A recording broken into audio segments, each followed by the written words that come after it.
Today, we're going to pull back the curtain on something amazing, the hidden brains that are quietly powering our most advanced technology. It's an invisible intelligence, and trust me, it is reshaping everything around us. So let me start with a question. What could a self-driving car, a massive wind turbine, and our entire electrical grid possibly have in common? Sounds a bit like a riddle, doesn't it? Well, the answer is that they all rely on this new kind of invisible intelligence. We're talking about a new generation of control systems that are making them smarter, safer, and way more efficient than we ever thought possible. But to really get what's so revolutionary here, we first have to understand why the old way of doing things just isn't cutting it anymore. The old rulebook for control systems is hitting a wall. Think about old controllers, like a classic PID controller, as being kind of like a really simple thermostat. It turns the heat on when it gets too cold and turns it off when it's warm enough. It's just following a very rigid set of rules, and it assumes the world is predictable. But our world isn't like that, is it? It's dynamic, it's messy, it's full of surprises, and these old systems are completely blind to sudden changes, which is a massive problem. And this isn't just a theory. Researchers like Baku and Lazar are pointing out that these conventional controllers just can't keep up. Imagine your car's cruise control. On a totally empty highway, it works great. But throw it into the chaos of rush hour traffic? Yeah, no way. It's completely out of its depth. Okay, so if the old way is broken, what's the fix? Well, this is where things get really exciting. We're seeing a massive shift in how these systems are designed.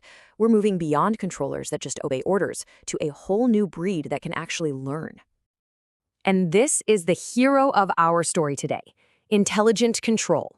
At its heart, the idea is actually pretty simple, but it is a total game changer. Instead of just blindly following a program, these systems are designed to learn from what's happening around them and adapt on the fly.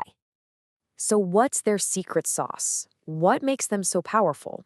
Well, for one, they're often model-free, meaning they don't need a perfect, detailed blueprint to do their job. It's kind of like learning to ride a bike, right?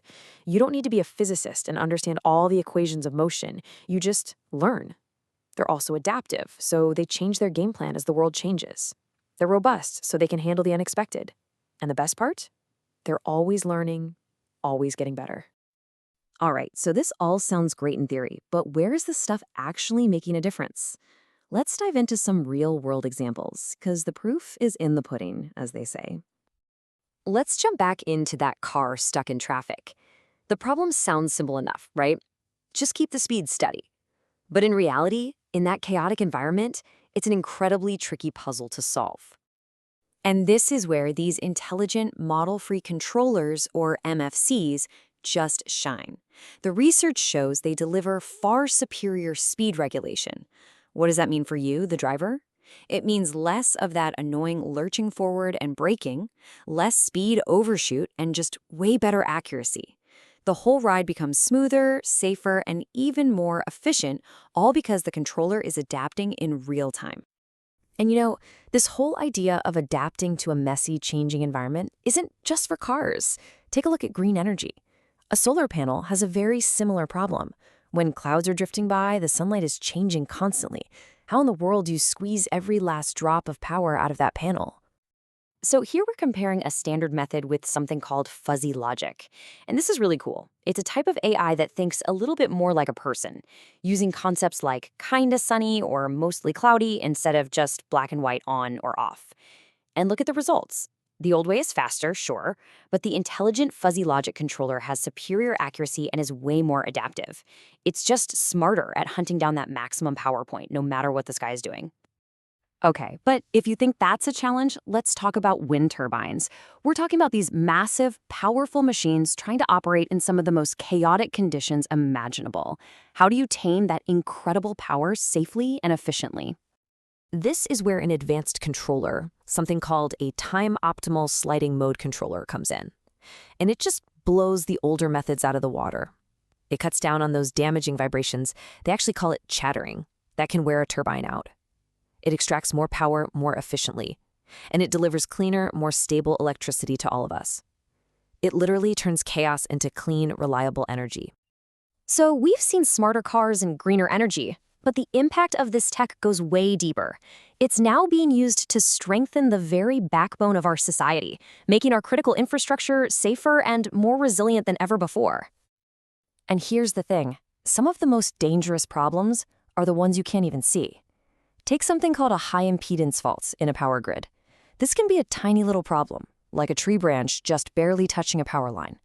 Old systems would miss it completely, but that tiny fault can easily start a massive wildfire.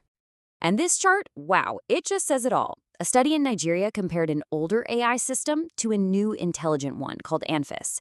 It basically gets the best of both worlds, the learning power of a neural network and the human-like reasoning of fuzzy logic.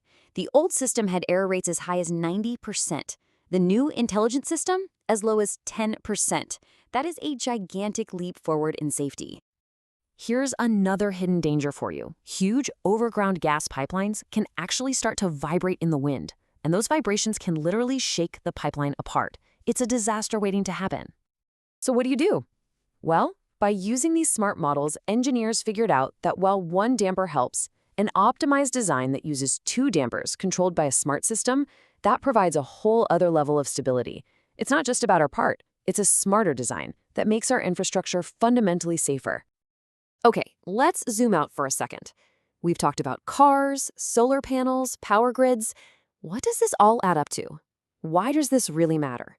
Well, we are standing at the dawn of a new era of self-correcting systems, and it's changing everything. Look, this isn't just about making things a little bit better or a little more efficient. This is a fundamental change. We're moving away from building dumb machines that just follow orders to creating adaptive, intelligent partners that can actually handle the real world. But I bet you're thinking, okay, this is all super complex. How can we actually trust these things to make the right call? Well, it all comes down to a really careful three-step process. First, you build a virtual model of how everything works, all the cause and effect. Then you use really powerful new methods to test that model and make sure it's accurate. And only then, once you've done that hard work, can you really have confidence that it's going to make reliable decisions out in the wild. When you strip everything else away, it all comes down to this one single powerful idea. We are not just building systems that follow orders anymore, we are building systems that can learn and systems that can adapt, all on their own. And that leaves us with one final and maybe pretty profound question. We are teaching our machines to adapt to a world that's always changing. The real question is, are we ready for what they're about to learn?